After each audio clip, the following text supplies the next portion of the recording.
어제 새벽 서울 경복궁 담장에 누군가 스프레이로 영화 공짜란 낙서 테러를 저지른 뒤 달아나는 일이 벌어졌습니다. 낙서로 훼손된 담장 길이가 무려 44m에 달했는데 경찰은 CCTV를 토대로 용의자를 쫓고 있습니다. 전정원 기자의 보도입니다.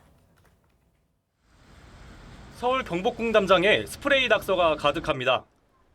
영화 공짜라는 문구와 함께 불법 공유 사이트로 추정되는 인터넷 주소가 적혀 있습니다.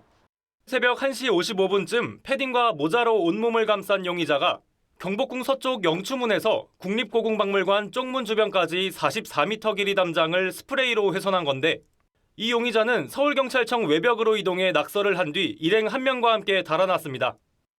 낙서로 훼손된 담벼락은 정확한 피해 조사를 위해 천으로 가려진 상태인데요. 경찰은 문화재보호법 위반 등 혐의 적용을 검토 중입니다. 문화재청은 보존 처리 약품을 이용해 가능한 빨리 담장을 복구하는 한편 경복궁 주변 CCTV도 확대 설치할 방침입니다. 시간을 다투는 싸움이기 때문에 빨리 이것을 지워서 신속하게 진행할 예정입니다. 2017년 9월 술에 취해 삼국시대 유적인 울산 언양읍성 담벼락에 스프레이로 낙서한 40대 남성이 1심서 징역 2년을 선고받는 등 문화재보호법 위반이 인정될 경우 5년 이하 징역이나 5천만 원 이하 벌금에 처해질 수 있습니다. 굉장히 화가 나더라고요. 정성스럽게 복구를 해야 될 것 같아요. 경찰은 주변 CCTV를 분석해 용의자 추적에 나섰습니다. TV조선 전정원입니다. 보신 것처럼 경복궁 담장이 낙서로 크게 훼손돼 시민들에게 큰 충격을 주고 있습니다. 용의자는 아직 추적 중인데 이 내용과 함께 한 주간의 이슈들까지 하나씩 알아보겠습니다. 네, 허주연 변호사 새로 모셨습니다. 안녕하세요. 안녕하세요.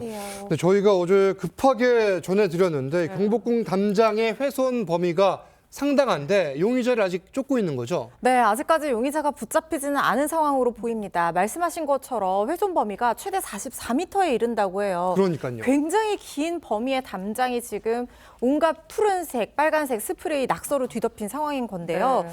지금 피해를 본 담장은 경복궁 서쪽 영추문 쪽과 또 고궁박물관 쪽문 주변이라고 하는데 지금 44m에 저렇게 영화 공짜 그리고 불법 영상 공유 사이트로 추정되는 그런 주소들 이런 것들이 쓰여져 있다는 거예요.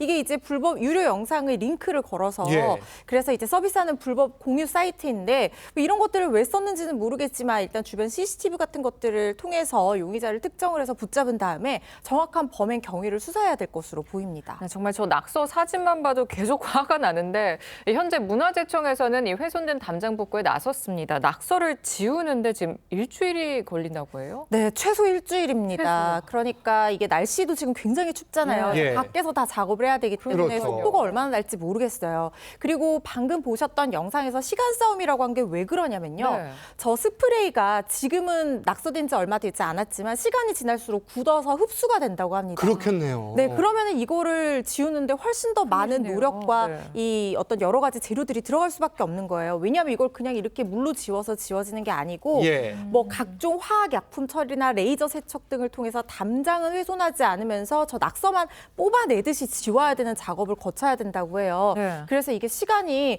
일주일 안에라도 좀 빨리 해결됐으면 하는 바람입니다. 지금 뭐 시간과의 싸움인데 보기만 해도 지금 마음이 아픕니다. 이 단순 벽이 아니라 문화재를 훼손한 사건인데 용의자 일단 빨리 잡아야겠고 처벌은 어떻게 되는 겁니까? 문화재보호법에 따르면 아까 5년 이하의 징역 또는 5천만 원 이하 벌금이라고 했는데 그건 이제 무허가로 이런 행위를 했을 때 처벌을 하는 것이고 아예 훼손과 이 손괴의 고의를 가지고 이렇게 문화재를 훼손하게 되면요. 최소 3년 이상 유기징역형에 처할 수도 있다고도 명시가 되어 있어요. 이건 단순한 재물 손괴가 아니라 특별법으로 문화재보호법 위반으로 먼저 특별법 우선 원칙에 따라서 적용이 될 수가 있는 거고 말씀드린 것처럼 벌금형이 규정이 되어 있지 않은 그 근거 규정이 적용될 가능성이 있습니다. 그렇게 되면은 실형이 선고가 될 가능성도 높거든요. 네네. 그래서 리포트에서 보신 것처럼 2017년 울주군 언양읍성 성벽에 이 손괴를 했을 때에도 1심에서 징역 2년 실형이 선고된 것이 바로 이 문화재보호법이 적용이 됐기 때문입니다. 이 복구 비용도 혹시 청구가 가능합니까? 그렇습니다. 일단 지금은 잡지를 못했잖아요. 그래서 국가에서 이 국가 세금, 국민 세금으로 이렇게 지우고 있지만 일단 하고. 네, 그러면 그 비용이 나올 거 아닙니까? 예. 그걸 이 사람 붙잡아서 구상 청구를 할 수도 있을 걸로 보입니다. 알겠습니다. 꼭 잡기를 바라고 다음 소식 짚겠습니다. 날씨가 정말 춥습니다. 밖에 나가기가 두려울 정도로 기온이 급격하게 떨어졌는데 허 변호사님도 솔직히 여기 스튜디오 오시기 싫으셨을 것 같아요. 너무 추워요. 저 뺨이 찢어지는 줄 알았어요. 그러니까요. 저는 차 운전해서 왔는데도 예. 주차하고 오는데 너무 추운 거예요. 얼마나 추운 겁니까 지금? 지금 오늘 아침 서울 최저 영하 기온이 영하 12.4도였어요. 예. 밖에 차 운전하면 외부 기온 표시해 주는데 영하 8도, 영하 10도 계속 내려가더라고요. 네. 그리고 오늘 최고 기온도 영하 6도까지밖에 올라가지 않는다고 합니다. 종일 영하권 강추위가 몰아친다고 보셔야 될 것 같은데요.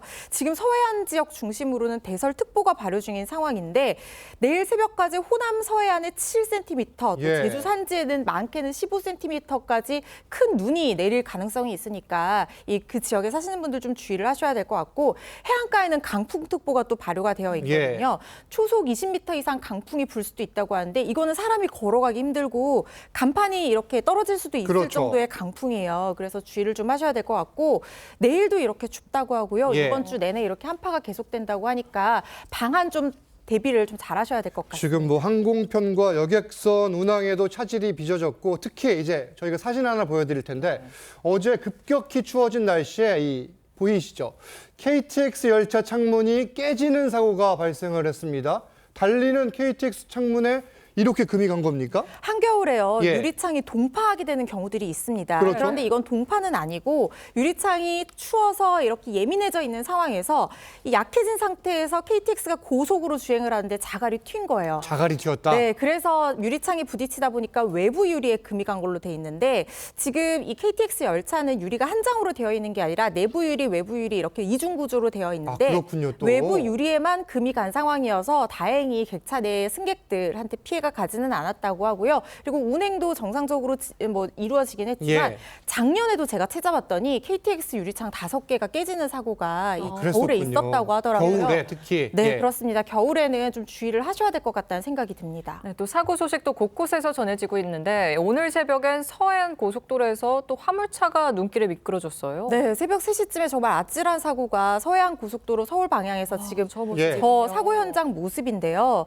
8.5톤 화물차가 미끄러진 겁니다. 중앙분리대 들이받고 반대쪽 차선까지 넘어갔다고 하는데 네. 분리대가 부서지면서 파편이 튀었는데 이걸 또 반대편에서 주행하던 차량이 밟아서 7중 추돌 사고까지 이어졌다는 거예요. 예. 저게 이렇게 그 문이 양쪽으로 열리는 윙바디 화물차인데 한쪽이 떨어져 나갔다고 하고 저렇게 차들이 다 부서져 있으니까 그러네요. 도로를 정리하는데 한 2시간 정도 폭설 예. 속에서 극심한 정체를 빚었다고 합니다. 겨울철에 뭐 운전하시는 분들 많으실 것 같은데 당연히 블랙아이스 등으로 미끄럼 사고도 잇따라 발생을 하고 있습니다. 네.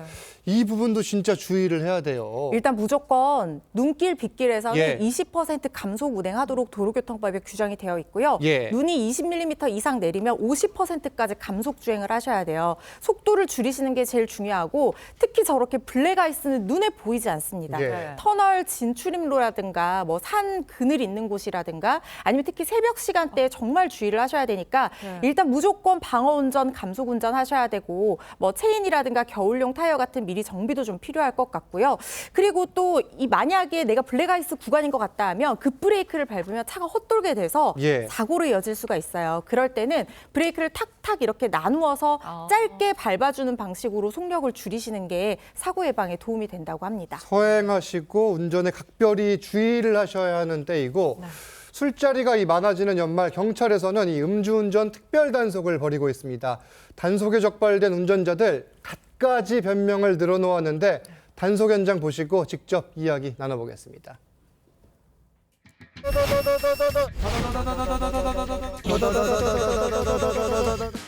수치 보세요. 많이 나오셨는데 0.181. 요거 면허 7호 누칩니다, 선생님.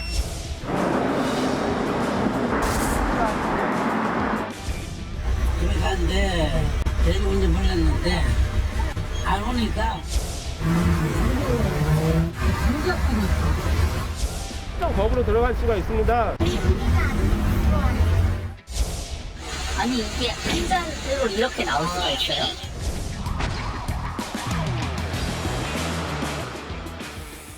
자, 감기약을 먹었다. 기계가 고장난 거 아니냐. 이게 이해가 안 되는 변명을 늘어놓는 모습 보셨는데 지금 이 행태 왜 변하지 않는 거예요? 저도 묻고 싶습니다. 예. 그렇게 하지 말라고 해도 사실 음주운전 얼마든지 안 할 수 있는 거잖아요. 그럼요. 네. 그냥 자기가 하는 겁니다. 이거 습관인데요. 네. 저는 제일 말이 안 된다고 생각하는 게 야, 단속 없어 괜찮아 이렇게 하는데 단속이 문제가 아니고요. 술 먹고 운전대 잡는 그 순간 내 몸과 차가 하나의 흉기가 된다고 생각하셔야 돼요. 네. 내가 목숨이 위험할 수도 있고 누군가의 정말 생명을 앗아갈 수도 있는 건데 이렇게 아니란 생각으로 운전하시면 안 될 것 같고요. 한 잔만 마시더라도 사람에 따라서는 0.03%이 음주운전 단속 기준 수치 당연히 넘어갈 수 있거든요. 그러니까 정말 주의하셔야 됩니다. 절대 하지 마십시오. 예. 네, 경찰에서는 내년 1월 말까지 매주 3번씩 음주운전 특별 단속을 이어나갈 예정이라고 해요. 네, 이제 지금 연말 연시에 술자리 모임들 많잖아요. 그래서 이번 달과 다음 달에 이렇게 특별 단속을 한다고 하는데요. 정말 주의하셔야 될 게 또 숙취 운전입니다. 밤에 모임이 있어서 술 먹고 사람에 따라서는 그 다음날 아침에 알코올 기운 남아 있을 수도 있어요. 맞아요. 나는 근데 괜찮겠지라고 생각해서 운전대 잡는 그 순간 음주운전이 될 수 있으니까 정말 주의하셔야 되고요. 예. 지금 경기청에서 어제 9시부터 11시까지 2시간 동안 단속했는데 무려 51건이 나왔다는 거예요. 2시간밖에 안 했는데 2시간 만에요. 50건이 넘었다. 그러니까요. 심각합니다. 정말 심각합니다. 정말 방송 보신 시청자분들은 절대로 술 드시면 운전대 잡지 마시고요. 차를 아예 가지고 나가지 마시면 좋을 것 같습니다. 알겠습니다. 다음 소식 계속해서 짚겠습니다. 이 재판부의 이례적인 중형으로 주목이 됐던 이른바 대구판 돌려차기 사건의 가해자 신상이 확산이 되고 있는데 일단 해당 사건이 구형과 실제 선고양 때문에 화제가 됐었죠. 네, 상당히 이례적인 예. 선고가 나왔습니다. 거의 사법 역사상 최초의 이렇게 긴 유기징역형이 나왔다고 말씀드릴 수 있을 네, 것 같은데요. 검찰이 이 성폭법 위반으로 30년 구형을 했는데 무려 50년형이 선고가 됐습니다. 이 사건이요. 지난 5월에 밤 11시에 대구 북구의 한 원룸에서 벌어진 사건인데 배달기사로 위장해서 의심을 피하기 위해서 미리 흉기까지 구입해서 준비를 하고 가해 남성이 여성을 따라갑니다. 그리고 성폭행을 시도를 하려고 하다가 흉기를 휘둘러서 중상을 입혔는데 네. 마침 남자친구가 따라 들어와서 제지를 한 거예요. 예. 그런데 남자친구도 무차별 공격을 해서 의식 불명 상태에 빠뜨렸어요. 그런데 이 남자친구가 깨어나기는 했는데 11살 수준의 사회적 지능에 불과하다고 하고요. 네. 평생 간단한 일상생활도 누군가의 도움을 받아야만 하는 상황이라고 하는데요.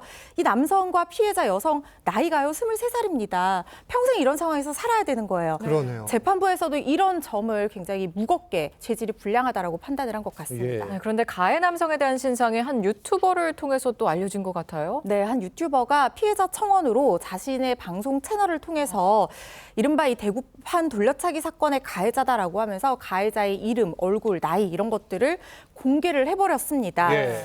본인도 잘못된 일이다라고는 하지만 혹시라도 이 사람 그 성범죄 전과가 있는 것으로도 또 알려졌거든요. 그래요? 그래서 네. 더 피해를 본 암수 범죄, 숨겨진 범죄가 있을 수도 있으니까 피해 본 사람은 제보해달라라고 자신의 채널에 이 남성의 신상을 공개를 했습니다. 지금 피해자 측 반응이 그런 식으로 간접적으로 전해지고 있다 이렇게 볼 수 있을까요? 네, 피해자 입장에서는 예. 사실 징역 50년 선고를 받는다고 하더라도 지금 이 남성이 항소한 상태거든요. 그러면 항소심까지 가면은 또 형량이 어떻게 될지 모르고 남성이 20대예요. 그러니까 살고 나와도 좀 일찍 석방이 된다고 하면은 아직까지 좀 건장할 때 나올 수도 있게 된 상황이 올 수도 예. 있거든요. 평생 두려움에 떨어야 되니까 그래도 50년 선고해 준 게 고맙다라는 입장이고 아마 그런 의미에서 신상을 공개해달라고 청원했는지 이게 보도로 확인된 것은 아니고 예. 그 유튜버가 주장하는 말이거든요. 그렇죠. 그래서 어쨌든 피해자 입장에서는 어떻게든 두려우니까 보복의 두려움에 벗어나기 위해서라도 이런 마음을 갖게 된 것이 아닌가 이런 생각이 듭니다. 알겠습니다. 허주연 변호사와는 여기서 인사 나누겠습니다. 감사합니다. 감사합니다.